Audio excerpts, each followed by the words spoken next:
오늘 말씀은 민수기 18장 21절부터 32절까지입니다.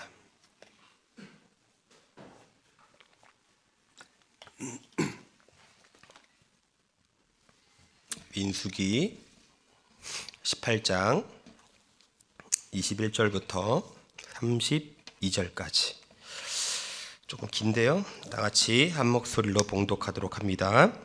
내가 이스라엘의 11조를 레위 자손에게 기업으로 다 주어서 그들이 하는 일 곧 회막에서 하는 일을 갚나니 이후로는 이스라엘 자손이 회막에 가까이 하지 말 것이라. 죗값으로 죽을까 하노라. 그러나 레위인은 회막에서 봉사하며 자기들의 죄를 담당할 것이요 이스라엘 자손 중에는 기업이 없을 것이니 이는 너희 대대의 영원한 율례라. 이스라엘 자손이 야훼께 거제로 드리는 11조를 레위인에게 기업으로 주었으므로 내가 그들에 대하여 말하기를 이스라엘 자손 중에 기업이 없을 것이라 하였노라. 야훼께서 모세에게 말씀하여 이르시되 너는 레위인에게 말하여 그에게 이르라. 내가 이스라엘 자손에게 받아 너희에게 기업으로 준 11조를 너희가 그들에게서 받을 때에 그 11조의 11조를 거제로 야훼께 드릴 것이라. 내가 너희의 거짓물을 타작마당에서 드리는 곡물과 포도즙 틀에서 드리는 즙같이 여기리니 너희는 이스라엘 자손에게서 받는 모든 것의 11조 중에서 야훼께 거제로 드리고 야훼께 드린 그 거제물은 제사장 아론에게로 돌리되 너희가 받은 모든 헌물 중에서 너희는 그 아름다운 것 곧 거룩하게 한 부분을 가져다가 야훼께 거제로 드릴지니라.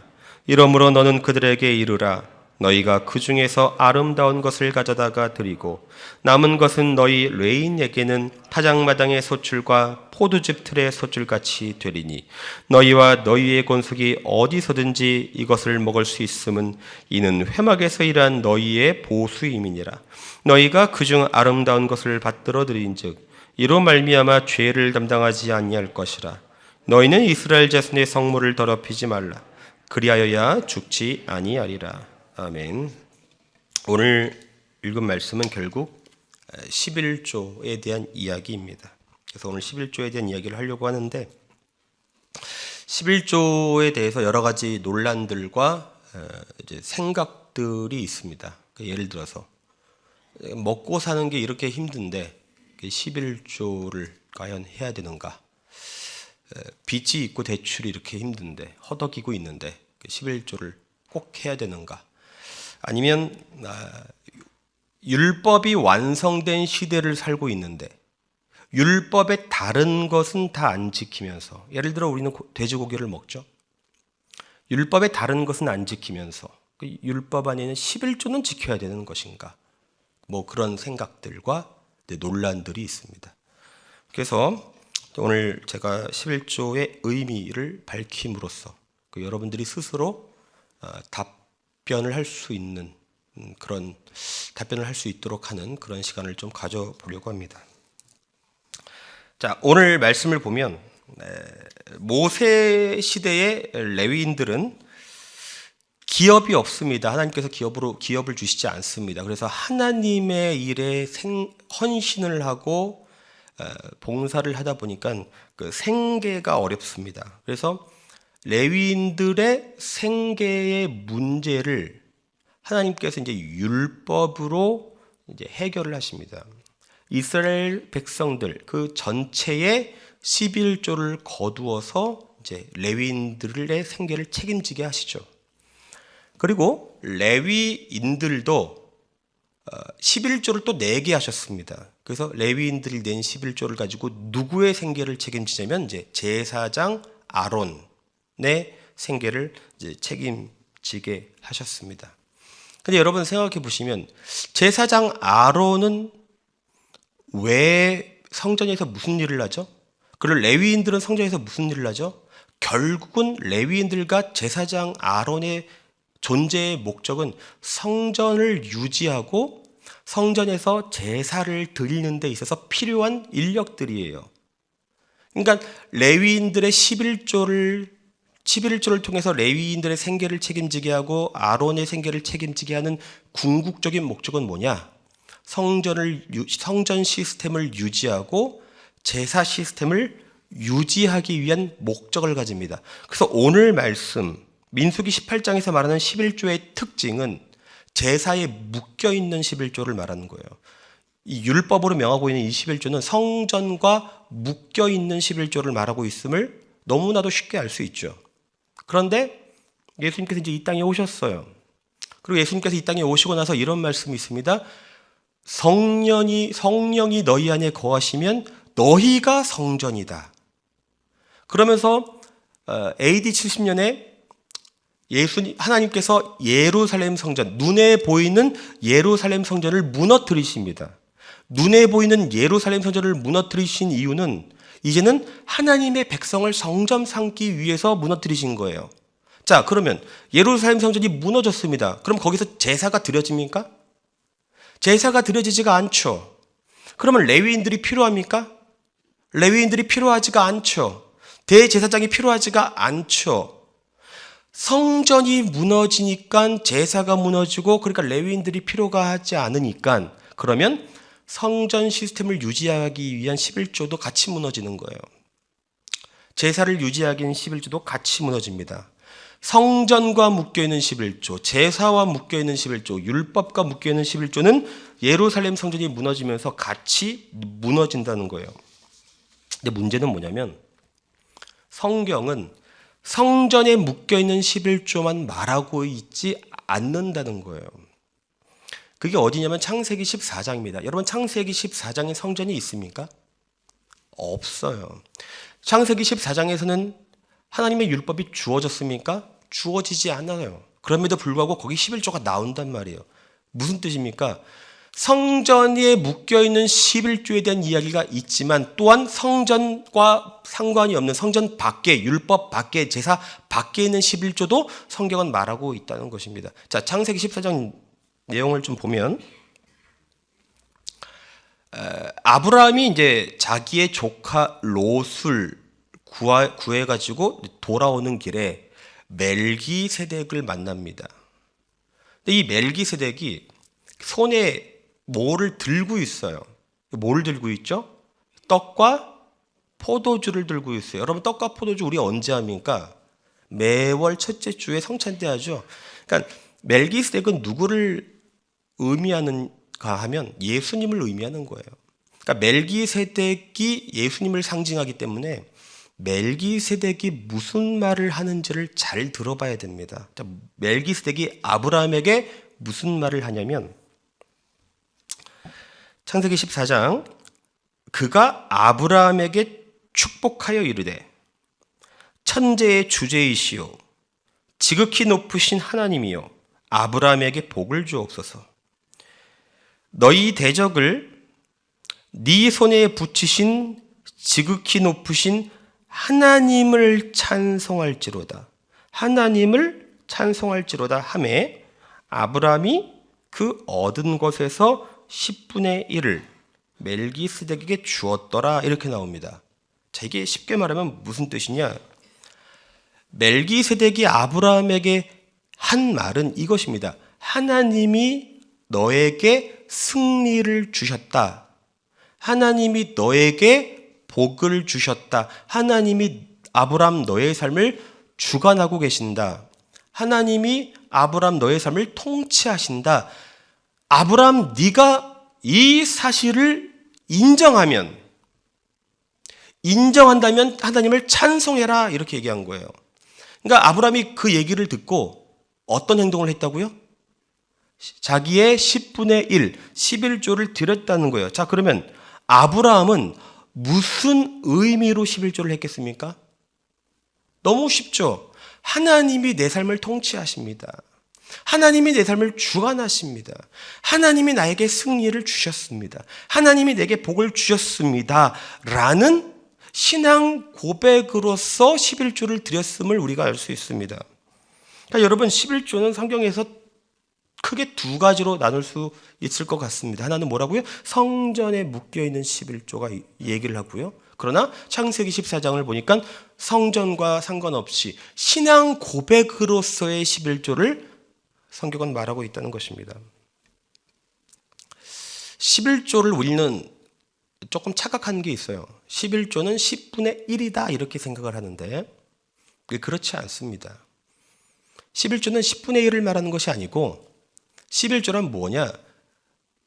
10의 첫 열매를 의미하는 거예요. 10분의 1과 10의 첫 열매는 완전 다른 의미예요. 성경에서 첫 열매는 뭘 상징하죠? 예수님께서 첫 열매로서 부활하셨습니다. 첫 열매로서 부활했기 때문에 그것은 뭘 의미하냐면 우리 성도의 모든 전체의 부활을 의미하는 것입니다. 그러니까 성경에서 첫 열매를 항상 무슨 것을 의미하냐? 전체를 대표합니다. 그러니까 예수님께서 부활하셨기 때문에 첫 열매로서 부활했기 때문에 우리 전체의 부활을 의미하는 거죠. 전체를 대표하는 게 첫 열매예요. 자, 아담의 죄가 왜 내 죄가 됩니까? 아담의 죄가 내 죄가 된 이유는 간단해요. 아담이 첫 열매로서 죄를 범했기 때문이에요. 여러 번 얘기했지만 이런 겁니다. 우리나라의 대표가 누구죠? 대통령이잖아요. 대통령이 만일에 일본에다가 미사일을 쏘면 나는 전쟁을 원하지 않을지라도 우리의 대표가 미사일을 쏘면 나는 원하지 않아도 전쟁에 휘말립니다. 그죠? 대표는 뭘 의미합니까? 전체를 의미하는 거예요. 그러니까 11조의 첫 열매는 뭘 의미하냐? 우리들의 모든 삶을 대표하는 것을 의미하는 거예요. 하나님이 내 삶을 주관하신다. 하나님이 내 삶을 통치하신다. 내 신앙생활, 내 전체의 신앙생활에 10분의 첫 열매를 드리는 것, 11조를 드리는 것은 내 신앙의 전체를 대표하는 것입니다. 그래서 여러분, 저는 여러분들이 11조를 하는 데 있어서 11조의 핵심은 여러분의 신앙의 고백으로서의 11조가 될 때 하나님께서 기뻐한다는 걸 아셔야 됩니다. 우리가 조금만 더 11조에 대해서 깊은 이해를 가져가 보도록 하겠습니다. 여러분들이 좋아하는 말씀 중에 말라기 말씀이 있어요. 근데 여러분들이 잘 몰라서 좋아하는 것 같더라고요. 잘 알면 부담되고 사실은 무서운 말씀입니다. 그 얘기를 좀 해보도록 하겠습니다. 말라기 3장 10절 제가 읽어드립니다. 만군의 야훼가 이르노라 너희의 온전한 11조를 창고에 들여 나의 집에 양식이 있게 하고 그것으로 나를 시험하여 내가 하늘 문을 열고 너희에게 복을 쌓을 것이 없도록 붙지 아니하나 보라. 자, 이 말씀입니다. 자, 간단히 설명하면 이거죠. 온전한 11조를 드릴 때 하나님께서 복을 주시겠다 이거죠. 온전한 11조를 드릴 때 하나님이 복을 주신다. 자, 사람은 어쩔 수 없는 죄인입니다. 죄인이기 때문에 자꾸만 축복의 눈길이 갑니다. 그래서 이 말씀의 핵심 키워드를 자꾸만 축복으로 봅니다. 그런데 하나님께서 이 말씀을 하실 때는 핵심 키워드가 축복에 가 있지 않아요. 포커스가 초점이 축복에 있지 않아요. 하나님이 말씀할 때는 그 핵심이 어디 있냐? 온전한에 있어요. 온전한 11조. 그러니까 우리가 온전한이 무슨 뜻인가를 알아야 돼요. 그래, 이 뜻을 알아야 우리가 온전한 11조를 드릴 수가 있겠죠. 자, 그러면 이 온전한을 알려면 이 당시에 이스라엘 백성들이 어떻게 삶을 살고 있는가를 그 역사를 봐야 온전한이 무슨 뜻인지를 이제 알 수가 있는 것입니다. 그래서 그 온전한이 무슨 뜻인지를 알기 위해 이스라엘 백성들의 삶을 좀 보도록 하겠습니다.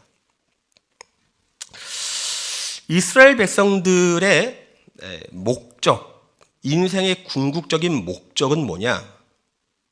만사형통입니다. 여러분 다 우리랑 똑같아요. 옛날 사람이나 현대 사람들이나 다 사실 똑같습니다. 나는 내 자녀가 만사형통하기를 원하고 내 가정이 만사형통하기를 원하는 것처럼 이스라엘 백성들도 다 똑같습니다. 내가 만사형통하기를 원하는 거예요. 자, 그런데 문제가 뭐냐면 내가 만사형통하기를 원하기 때문에 이스라엘 백성들은 내가 원하는 것을 하나님이 응답해 주셨으면 하는 거예요. 내가 원하는 것을 하나님이 채워주셨으면 하는 거예요. 그런데 하나님께서 놀랍게도 원하는 것을 다 들어주지 않더라 이거죠. 여기에 지금 마음이 상하는 거예요, 사람들이. 근데 여러분 다 아시잖아요. 자녀를 길렀을 때 자녀를 망치는 가장 빠른 길은 무엇이냐? 자녀가 원하는 것을 다 들어주면 됩니다. 그것이 자녀를 망치는 가장 빠른 길이에요. 그래서 여러분들이 그걸 알기 때문에 다 들어주지 않잖아요. 싫어서가 아니라 자녀를 생각해서, 자녀의 성장을 생각해서, 자녀를 걱정해서 원하는 것을 다 들어주면 안 된다는 것을 아니까. 하나님도 마찬가지예요. 그런데 이스라엘 백성들은 그게 서운한 거예요. 내 기도에 다 응답해 주지 않는 하나님이 서운한 거예요. 그런데 이스라엘 백성들이 주변 나라를 보니까 자기가 원하던 것을 주변 나라 사람들은 누리고 있는 거예요. 그래서 이스라엘 백성들이 생각합니다. 하나님은 안 주시는데 저 이방 신들은 주는구나. 그래서 그들이 그러면 이방 신을 섬겨야겠구나 이렇게 생각을 합니다. 왜냐하면 내가 원하는 걸 하나님은 안 주시는데 저 이방 나라 사람들은 누리고 있으니까 내가 원하는 것을 받으려면 만사형통하려면 그러면 이방 신을 섬겨야겠구나 해서 이제 이방 신을 섬기기 시작합니다. 그런데 이방 신을 섬기는 데 있어서 가장 빠른 방법은 이방 여자랑 결혼하는 거예요. 이방 여자랑 결혼함으로써 그 우상 종교를 가져오는 겁니다. 자, 그러다 보니까 무슨 일이 벌어지냐면 이스라엘 여자들이 버려지기 시작합니다. 이방 여자들을 데리고 오니까 이스라엘 백성들의 그 아내들, 그 와이프들이 버려지기 시작하면서 그들이 길바닥에 내동댕이가 쳐지면서 피눈물을 흘리기 시작합니다. 자, 뭐가 무너졌습니까? 벌써 가정이 무너집니다. 윤리가 무너지고요. 성적인 타락이 찾아옵니다. 자, 그런 가운데 이스라엘 백성들이 자기들이 원하는 것 때문에 우상을 섬기기는 하는데 하나님께 제사를 드리는 것을 완전히 버리기에는 뭔가 좀 찝찝한 거예요. 근데 열심을 다해서 드리고 싶지도 않은데 완전히 버리기, 등지기에는 그게 찝찝하니까 이 사람들이 어떻게 하냐면 이제는 자기한테 별로 아깝지 않은 예물들을 가지고 가기 시작합니다. 쉽게 말하면 상한 예물들, 우리로 치면 여러분 유통기한 지난 우유 먹어봤습니까? 저는 집에 있다가 이렇게 먹으면 딱 보면 맛이 이상해서 보면 2주, 3주일 지나 있고 막 이런데 그런 상한 예물들을 가지고 이제 하나님께 제사를 드리러 가는 거예요. 내 가장 귀한 것이 아니라 내가 취하기에는 별로고 버리기엔 아까운 그런 예물들을 가지고 이제 제사를 가게 됩니다. 자, 그러다 보니까 성전에서 일을 하고 있는 레위인들에게 심각한 생계의 위협이 찾아오기 시작합니다.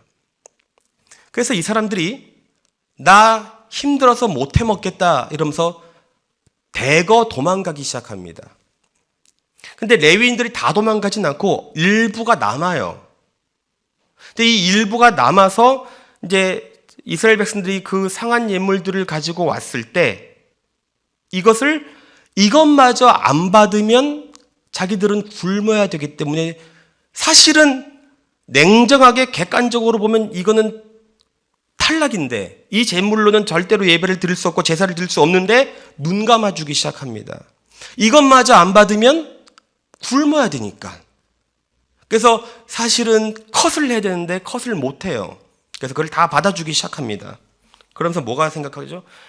가정이 무너지고 윤리가 무너지고 성적 타락이 오고 신앙이 무너지고 제사가 무너지고 다 삶이 무너지게 됩니다. 그러한 배경에서 말라기 3장 10절 말씀을 말씀하신 거예요. 다시 한번 읽어볼까요? 만군의 야훼가 이르노라.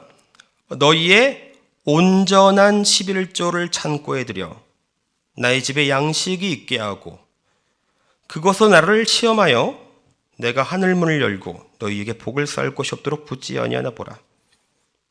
온전한 11조를 하라고 말씀하십니다.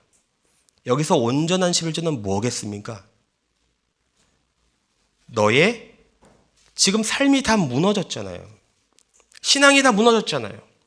너희의 삶을 뜯어 고친 11조를 나는 원한다 이거예요. 삶이 엉망이고 예배가 엉망이고 마음이 엉망인데 축복을 받기 위해서 때우듯이 11조를 하지 말라는 거예요. 나는 온전한 11조를 원한다는 겁니다. 나는 너희의 삶이 뜯어 고쳐진, 가정이 회복되고 윤리가 회복되고 신앙이 회복되고 믿음이 회복된, 삶이 회복된 온전한 11조를 나는 정말 간절히 원한다 그 얘기입니다.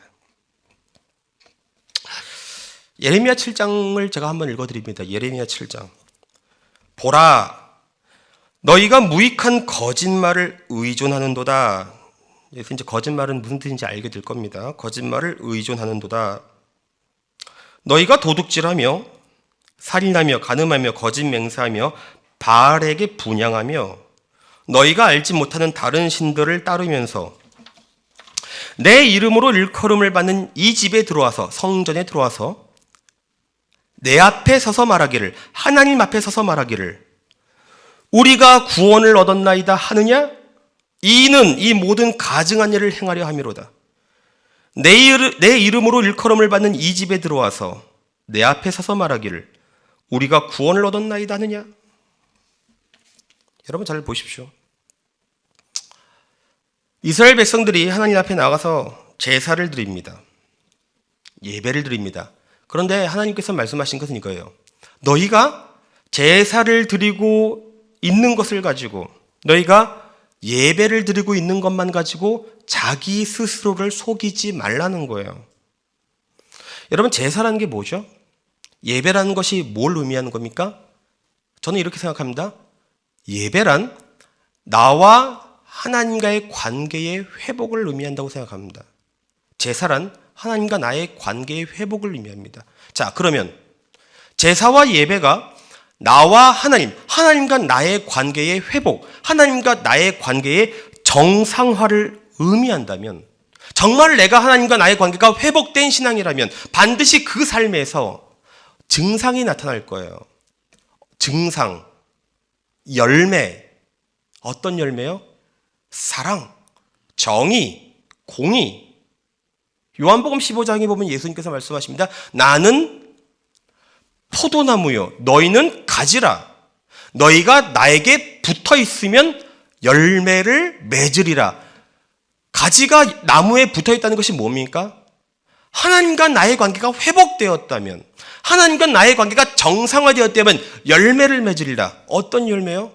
너희의 삶 속에서 사랑, 긍휼, 은혜, 자비, 양선, 공의, 정의, 이러한 증상이 나타날 건데, 열매가 나타날 건데, 이러한 증상 없이, 이러한 열매가 나타남 없이 단순히 성전에 와가지고 제사를 드렸다고 해서, 예배를 드렸다고 해서 하나님께서 기뻐 받을 것이다 라고 자기 스스로를 속이지 말라는 거예요. 제사를 지낸 것을 가지고, 예배를 드렸다는 것을 가지고 너희가 해야 될 책임을 다했다고 거짓말하지 말라는 것입니다.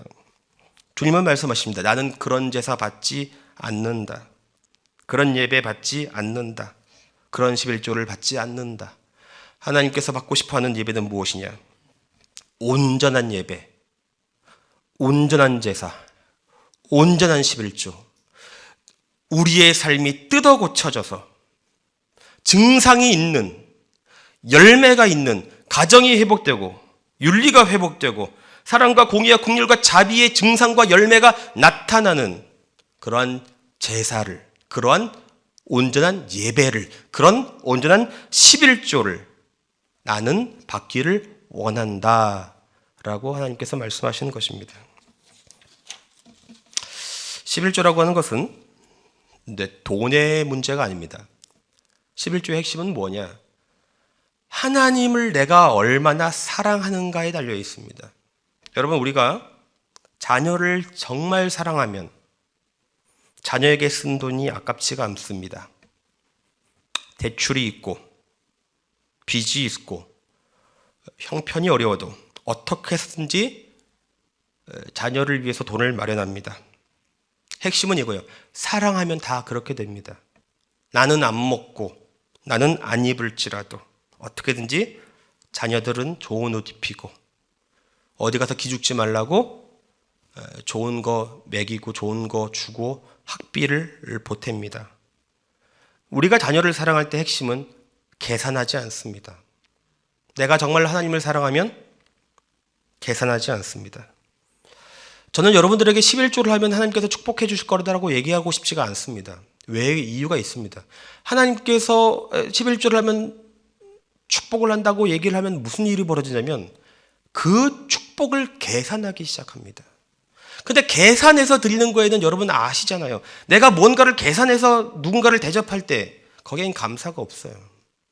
거기엔 기쁨이 없습니다. 거기엔 감동이 없습니다. 내가 무언가를 바라보고 누군가에 내게 콩고물이 떨어질 걸 바라보고 이익을 바라보고 계산을 해서 드리는 것에서는 그건 신앙 고백으로서 11조가 되지를 않습니다.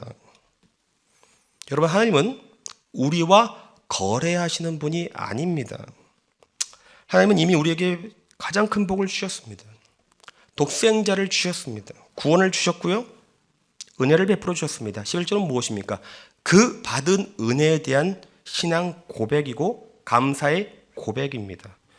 여러분, 11조 율법에 묶이지 마시고 규칙에 묶이지 마시고 전 여러분들이 11조 신앙 고백에 묶여서 하나님께서 정말 기뻐하는 온전한 11조, 너희의 삶이 뜯어 고쳐진 온전한 11조가 되기를 주의 이름으로 축원합니다. 자, 그리고 마지막으로 11조에 대한 교회사적인 이야기를 하고 마치도록 하겠습니다. 한국은 초기 선교사님들이 11조를 하자고 결정을 합니다. 한국 교회는 독일 교회는 교회가 이제 국가가 주관을 합니다. 국교회라고 하죠. 그래서 목사님들이 세금으로 월급을 받습니다. 그러니까 이게 국가랑 뗄래야 뗄 수가 없어요. 공무원이죠. 근데 이게 이제 미국으로 넘어오면서 종교의 자유를 찾아서 미국으로 복음이 넘어오죠. 그러니까 종교의 자유는 뭐예요? 국가의 도움 없이, 국가랑 상관없이 자생적으로 신앙생활을 하겠다고 종교의 자유를 찾아 미국으로 간 거예요, 청교도들이. 근데 우리나라는 미국 교회의 영향을 받았습니다. 그래서 우리도 종교의 자유, 국가에게 의지하지 않고 스스로 자생해 나가는 이제 그런 형식으로 이제 교회가 이루어집니다. 자, 그러면 이 교회가 그 어떠한 국가적 도움을 받지 않고 교회가 스스로를 유지하려면 뭐가 필요하죠? 스스로를 유지하기 위해서 초기에 한국에 오신 선교사님들이 11조를 이제 해야 된다라고 결의를 하게 됩니다. 자, 이 11조를 하자 한 것이 나중에 어떤 장점으로 드러나냐면 일제시대를 거치면서 선교사님들이 다 떠나요. 다 가요. 그리고 뭐만 남습니까? 그 아기 같은 어린 순 같은 우리 한국인들의 그 아직 어린아이 같은 신앙을 가진 사람들만 교회에 남게 됩니다. 이 어마어마한 폭풍 앞에서 이 사람들이 어떻게 견딜 수 있었느냐, 어떻게 교회가 유지가 될 수 있었느냐, 그 결정적인 역할을 한 것이 11조예요. 11조 때문에 한국 교회가 일제시대를 겪으면서도 살아남을 수가 있었습니다. 그러니까 11조가 주는 건 뭐냐? 한국 교회가 그 지속 가능성을 할 수 있도록 그 힘을, 그 역할을 제공한 것이 이제 11조입니다. 자, 그러면 생각해 봅시다. 앞으로 이제 세상 돌아가는 형국을 보니까 점점 교회에 반대되는 법안들이 통과가 될 것 같아요. 뭐 미국이나 유럽 이런 걸 보면 알지 않습니까? 뭐 동성애 합법 그런 것들이나 결국 점점 반기독교적인 법안들이 통과가 될 건데, 그럼 그러한 어려움 가운데 교회가 지속 가능성을 유지하려면 11조가 저는 필요하지 않겠는가라고 저는 생각을 합니다. 핵심은 뭐예요? 교회가 유지가 돼야 될 거 아니에요. 그리고 실제로 우리가 일제시대 때 그렇게 해서 11조가 교회 지속 가능성, 유지 가능성을 제공했기 때문에. 그래서 결론적으로 이것입니다. 11조는 교회사적으로 봐도 필요할 것이요, 성경적으로 봐도 신앙 고백으로서 필요하다라고 생각하는 것이 이제 저의 결론입니다. 그래서 여러분, 저는 여러분들이 11조를 할 때에 중요한 것은 이것입니다. 하나님께서 기뻐 받아야 되지 않겠습니까? 하나님의 원리는 다 똑같습니다.